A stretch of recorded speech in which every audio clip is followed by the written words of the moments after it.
구독, 좋아요는 요렇게에게 큰 힘이 됩니다.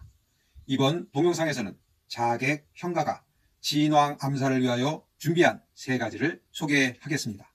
자신을 인정해주는 사람을 위하여 목숨을 바칠 각오를 한 형가는 진왕 암살을 위하여 3가지를 준비합니다. 첫 번째는 의심을 받지 않고 진왕을 만나기 위하여 번욱이의 머리를 준비합니다. 번욱이는 진왕의 노여움을 사서 진나라에서 연나라로 도망온 진나라 장군입니다. 번욱이의 머리를 가져가면 진왕을 쉽게 만날 수 있다고 판단해서 형가가 단에게 번욱이의 머리를 가져가겠다고 합니다. 그러나 단은 단호하게 거절합니다. 이유는 자신을 믿고 연나라로 망명한 번욱이를 죽일 수 없다는 것이지요. 그래서 형가는 번욱이를 직접 찾아가 설득합니다. 이 형가는 진왕을 죽이러 갈 겁니다. 그런데 진왕을 만나는 것이 문제입니다. 진왕은 현상금을 걸고 번욱이 장군을 잡으려고 하니 장군의 머리를 저에게 주시면 쉽게 진왕을 만날 수 있을 것입니다. 그러면 장군의 머리를 진왕에게 바치는 척하면서 진왕에게 다가가 진왕을 죽이겠소.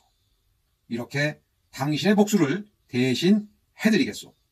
번욱이는 형가가 자신의 원수를 대신 갚아줄 것이라고 확신했던 것일까요?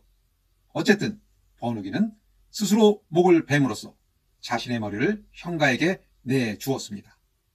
두 번째는 독항의 지도를 선물로 준비합니다. 독항은 지금 중국 하북성 일대인데 진왕은 일찍부터 연나라 최고의 곡창지대인 독항을 탐내고 있었습니다. 결국 지도를 준다는 것은 그 땅을 진왕에게 바친다는 의미였습니다. 마지막으로 진왕을 단번에 죽일 수 있는 예리한 칼입니다.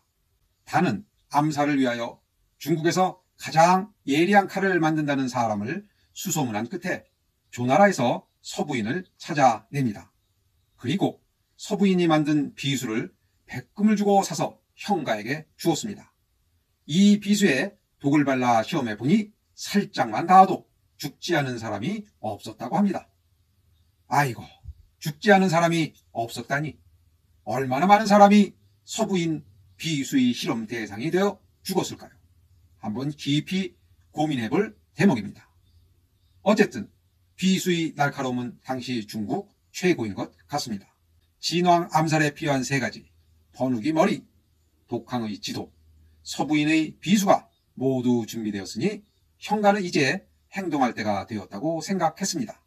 그런데 요렇게가 보기에는 몇 가지 더 준비할 게 있을 것 같은데 사기에는 언급이 없네요. 무엇이 부족했는지는 동영상 4번째 편에서 소개하겠습니다. 어쨌든 단은 형가가 진왕 암살하는 데 동행할 인물로 진무양이라는 인물을 추천해 주었습니다. 진무양은 13살이라는 어린 나이에 사람을 죽여서 이름을 날린 장사였습니다.